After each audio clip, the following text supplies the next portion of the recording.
शर्मा जी कहाँ गए? किसी को कुछ पता नहीं। बस दरवाज़ा खुला है, कपड़े कुर्सी पर रखे हैं और चाय अभी तक ठंडी नहीं हुई। घर में सन्नाटा है, जैसे किसी ने अचानक आवाज़ छीन ली हो। पुष्पा जी की आंखों में डर है और अनु का चेहरा सफ़ेद पड़ चुका है।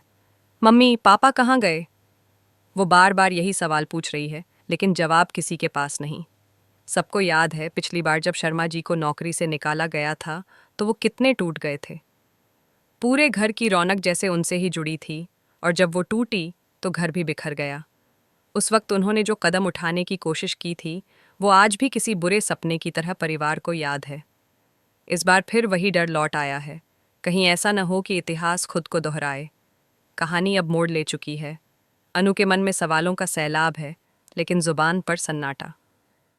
कुछ दिन पहले ही तो सब कुछ ठीक था।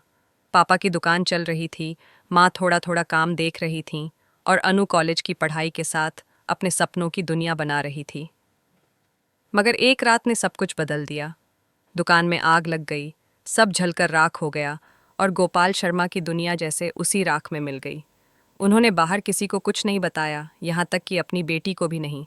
पर जो अंदर जल रहा था, वो उनके चेहरे से साफ दिख रहा था। अनु ने कोशिश की बात करने की, लेकिन गोपाल जी हर बार टाल देते। सब ठीक हो जाएगा, तू बस पढ़ाई पर ध्यान दे। और अब वो खुद गायब हैं।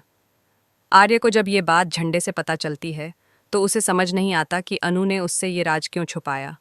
वो तो हमेशा उसके साथ रहा है, हर मुश्किल में साथ देने वाला। लेकिन अब उसे लग रहा है कि शायद अनु उससे दूर जा रही है। उसकी आंखों में बेचैनी है। वो मीरा से कहता है, कुछ तो गड़बड़ है, अनु कुछ छुपा रही है। मीरा उसे समझाने की कोशिश करती है, लेकिन आर्य के मन में अब सिर्फ एक ही बात घूम रही है। अनु को मदद की ज़रूरत है, और वो कुछ नहीं कर पा रहा। फिर वो फैसला करता है कि चाहे जो भी हो, उसे सच्चाई जाननी ही होगी। उधर पुष्पा जी अपनी तरफ से घर की जिम्मेदारी उठाने की कोशिश कर रही हैं। दुकान के जलने के बाद घर की हालत पहले से ज़्यादा खराब हो गई है। रोज़मर्रा के खर्च पूरे करना मुश्किल हो रहा है। ऐसे में पड़ोसन कमला आंटी आती हैं और कहती हैं, बहन जी, एक बिस्किट फैक्ट्री में काम है, वहाँ से बिस्किट लेकर बेचना होता है, 15% मिल जाता है। पुष्पा जी के लिए ये किसी उम्मीद की किरण जैसा लगता है। वो अगले दिन जाने का वादा करती हैं, लेकिन कमला आंटी कहती हैं, कल क्यों बहन जी, आज ही ले जाओ, मेरे घर पर कुछ माल रखा है। पुष्पा जी मान जाती हैं, माल उठाती हैं और निकल पड़ती हैं बेचने। धूप तेज है, रास्ते लंबे हैं, और हर घर पर अलग अलग चेहरे। कुछ लोग मुस्कुराकर खरीद लेते हैं, कुछ बहाने बना देते हैं। लेकिन जब वो एक घर पर पहुंचती हैं, तो एक औरत दरवाज़ा खोलते ही ताने देती है, अरे पिछली बार जो बिस्किट दिए थे वो सब खराब निकले थे, अब मत आना यहाँ। पुष्पा जी की आंखें भर आती हैं। वो कुछ कह भी नहीं पाती, बस पीछे मुड़कर चली जाती हैं। और ये सब पीछे से देख रही होती है अनु। उसकी आंखों में गुस्सा भी है, दर्द भी। उसे एहसास होता है कि उसके पापा की गलती का बोझ उसकी माँ अकेले उठा रही हैं। वो दौड़कर माँ के पास आती है, उनका हाथ पकड़ती है और कहती है, मम्मी बस करो, अब नहीं। मैं मीरा मैम से पैसे उधार ले लूंगी, आप घर चलो। पुष्पा जी कुछ नहीं कहती, बस बेटी के सिर पर हाथ रखती हैं, जैसे कोई टूटी हुई उम्मीद को फिर से जोड़ने की कोशिश कर रही हूँ। शाम को अनु अपने कमरे में बैठी है, आंखों के सामने पापा की मुस्कान तैर रही है। वही मुस्कान जो अब गायब है। मोबाइल हाथ में है, लेकिन नंबर डायल करने की हिम्मत नहीं। वो सोचती है, कहीं पापा ने फिर से कुछ गलत कदम तो नहीं उठा लिया। मन में डर और आंखों में आंसू हैं। तभी फ़ोन बजता है, स्क्रीन पर नाम चमकता है, आर्य। वो कुछ पल सोचती है, फिर कॉल काट देती है। उसे लगता है कि अगर वो बात करेगी तो रो पड़ेगी, और वो नहीं चाहती कि कोई उसकी कमज़ोरी देखे। पर आर्य अब चुप नहीं बैठता। वो झंडे से कहता है, मुझे अनु के घर जाना होगा, कुछ गड़बड़ है। झंडे मना करता है, लेकिन आर्य पहले से तय कर चुका है। उधर पुष्पा जी घर लौटती हैं और देखती हैं कि गोपाल जी घर पर नहीं हैं। उनका फ़ोन भी नहीं लग रहा। वो तुरंत अनु को कॉल करती हैं, बेटा, तेरे पापा नहीं हैं घर पर, कहीं चले गए हैं। अनु की सांसें तेज हो जाती हैं। क्या मतलब चले गए? कहाँ? पुष्पा जी कहती हैं, पता नहीं, बस उनका मोबाइल घर पर ही पड़ा है। अनु को याद आता है जब पिछली बार पापा ने यही किया था। तब वो एक पुल के किनारे तक पहुंच गए थे। उसे डर लगता है कि कहीं इस बार भी वही कहानी दोहराई न जाए। आर्य जब ये बात झंडे से सुनता है तो तुरंत बाइक उठाकर निकल पड़ता है। रात के 10 बज चुके हैं, सड़कें सुनसान हैं, लेकिन उसके दिल में एक ही आवाज़ गूंज रही है, अनु अकेली है। वो पहुंचता है शर्मा जी के घर। दरवाज़ा खुला है, लाइट्स बंद हैं, अंदर से सिर्फ रोने की आवाज़ें आ रही हैं। पुष्पा जी और अनु दोनों बैठी हैं, आंखों में डर। आर्य अंदर आता है और अनु उसे देखकर रो पड़ती है। पापा कहीं नहीं मिल रहे आर्य। उन्होंने फिर से वही गलती तो नहीं की? आर्य उसे संभालता है और कहता है, कुछ नहीं होगा, मैं ढूंढ लूंगा। वो बाहर निकलता है, चारों तरफ अंधेरा है, लेकिन उसके कदम रुकते नहीं। इसी बीच गोपाल शर्मा का अता पता किसी को नहीं। वो कहाँ गए, क्या किया, किसी को कुछ नहीं मालूम। बस उनकी पुरानी डायरी टेबल पर खुली पड़ी है, जिसमें कुछ अधूरे शब्द लिखे हैं। हर कोशिश नाकाम रही, अब शायद भगवान ही जवाब देगा। ये पढ़ते ही अनु की रूह कांप उठती है। आर्य डायरी उठाता है, पन्ने पलटता है और उसे कुछ सुराग मिलता है, एक पुराना पता वही। सुबह की धूप घर में घुसती है, लेकिन शर्मा परिवार के अंदर अब भी रात बाकी है। गोपाल जी की आंखें लाल हैं, जैसे कई सदियों से नींद ने उनसे रिश्ता तोड़ लिया हो। अनु उनके सामने बैठी है, कुछ बोलना चाहती है, लेकिन शब्द गले में अटक जाते हैं। पापा, अब सब ठीक होगा ना? वो हिम्मत जुटाकर पूछती है।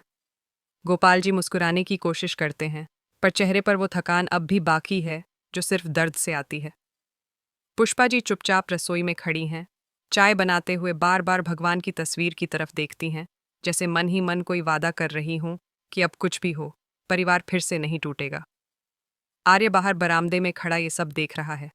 वो कुछ कहना चाहता है, कुछ करना चाहता है, लेकिन जानता है कि अनु की हालत ऐसी नहीं कि वो उसकी मदद सीधी स्वीकार करे। अनु के पापा ने साफ कहा था, हम किसी पर बोझ नहीं बनेंगे।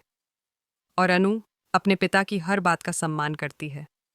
इसलिए आर्य ने मन ही मन फैसला कर लिया, वो मदद करेगा, लेकिन ऐसे कि किसी को पता भी न चले। कॉलेज पहुंचने पर झंडे उससे कहता है, भाई, तेरा चेहरा बता रहा है कि तूने रात भर नींद नहीं ली। आर्य बस हल्का मुस्कुरा देता है, कुछ काम करना है, जरूरी। झंडे समझ नहीं पाता, लेकिन आर्य के चेहरे की गंभीरता उसे चुप करा देती है। अगले ही दिन आर्य एक पुरानी बिल्डिंग के पास पहुंचता है। वो वही जगह है जहां कभी गोपाल जी की दुकान थी, अब सिर्फ दीवारों पर जले हुए निशान बचे हैं। आर्य हर कोने को देखता है, फिर अपने नोटबुक में कुछ लिखता है। उसके दिमाग में एक ही बात घूम रही है, अगर मैं इस दुकान को फिर से खड़ा कर दूं, तो शर्मा अंकल की इज्जत लौट आएगी। लेकिन वो ये सब कैसे करेगा, क्योंकि अनु तो किसी भी तरह की मदद ठुकरा देगी। इसलिए आर्य ने एक चाल चली। उसने अपने एक दोस्त रघु को कहा, तू इस एरिया में एक नया शॉप ओपन करने का प्लान दिखा, नाम किसी और का रख देना, मैं पीछे से पैसे दूंगा। रघु को पहले लगा कि ये कोई बिजनेस प्रोजेक्ट है, लेकिन आर्य ने बताया नहीं कि असल मकसद क्या है। सब कुछ बहुत सोच समझकर किया जा रहा था। इधर अनु अपनी माँ के साथ फाइल लेकर मीरा मैम के ऑफिस जाती है। मीरा मैम बहुत सख्त हैं, लेकिन अनु को पसंद करती हैं। वो देखती हैं कि अनु का चेहरा उतरा हुआ है, पूछती हैं, सब ठीक है? अनु सिर झुका लेती है, जी, घर में कुछ दिक्कत चल रही है। मीरा कहती हैं, तुम्हें जो भी मदद चाहिए बताओ। लेकिन अनु फिर भी कहती है, नहीं मैम, सब ठीक हो जाएगा। वो अंदर से टूट चुकी है, पर चेहरे पर मजबूती का नकाब है। उसी समय आर्य मीरा से अलग से मिलता है। वो कहता है, मैम, मुझे कुछ डिटेल्स चाहिए अनु के प्रोजेक्ट की, बस ऑफ रिकॉर्ड। मीरा हैरान होती है, तुम क्यों पूछ रहे हो? आर्य कहता है, बस उसके काम में थोड़ा सपोर्ट करना है, उसे पता भी नहीं चलना चाहिए। मीरा हल्की मुस्कान के साथ कहती हैं, तुम्हें सच में उसकी बहुत फिक्र है। आर्य कुछ नहीं बोलता, बस चला जाता है। रात को अनु के घर में थोड़ी रौनक दिखती है। गोपाल जी पहली बार बाहर बरामदे में बैठे हैं, हवा खा रहे हैं। पुष्पा जी कहती हैं, देखो, ये भगवान की माया है, सब ठीक हो जाएगा। लेकिन तभी दरवाजे पर एक कुरियर बॉय आता है। गोपाल शर्मा जी? हाँ, मैं ही हूँ। वो एक लिफाफा थमाता है। अंदर एक लेटर है और साथ में एक नई दुकान की परमिशन की कॉपी। उसमें लिखा है, आपकी दुकान के पुनर्निर्माण की अनुमति मिल चुकी है। गोपाल जी चौंक जाते हैं, पर मैंने तो कोई एप्लीकेशन नहीं दी। पुष्पा जी भी हैरान। अनु दौड़कर आती है, पेपर देखती है, सब वैध है, सब असली। लेकिन किसी का नाम नहीं है जिसने आवेदन किया। सब कुछ जैसे अपने आप हुआ हो। उधर आर्य अपने कमरे में बैठा है, कंप्यूटर स्क्रीन पर वही डॉक्यूमेंट्स खुले हैं। उसने सब अरेंज किया है, लेकिन किसी को नहीं बताया। उसके दिल में बस एक सुकून है कि अब गोपाल जी के चेहरे पर मुस्कान लौटेगी। कुछ दिन बीतते हैं, दुकान की मरम्मत शुरू होती है। पड़ोस वाले लोग आते हैं, मदद करते हैं। गोपाल जी के चेहरे पर आत्मविश्वास लौटने लगता है। वो हर दिन मजदूरों के साथ बैठते हैं, प्लान बनाते हैं। अनु भी खुश दिखती है, लेकिन उसे अब भी नहीं पता कि ये सब किसने किया। तभी कहानी में आता है नया ट्विस्ट। वो रघु, जिसे आर्य ने काम दिया था, अब लालच में आ गया है। उसने देखा कि दुकान अच्छी लोकेशन पर है, तो वो सोचता है, अगर मैं इस पर हक जमा लूं तो। और तभी उसकी मदद करता है टकला, वो आदमी जिसने पहले गोपाल जी की दुकान में आग लगाई थी ताकि खुद का बिजनेस बढ़ा सके। दोनों मिलकर प्लान बनाते हैं कि इस बार शर्मा जी की नई दुकान उनके नाम हो जाए। रघु कहता है, देख डॉक्यूमेंट्स मैंने ही सबमिट किए हैं, तो अगर मैं फाइल में थोड़ा हेर फेर कर दूं तो सब मेरा। टकला हंसता है, भाई तू तो सीधा सीधा चांस मार लेगा।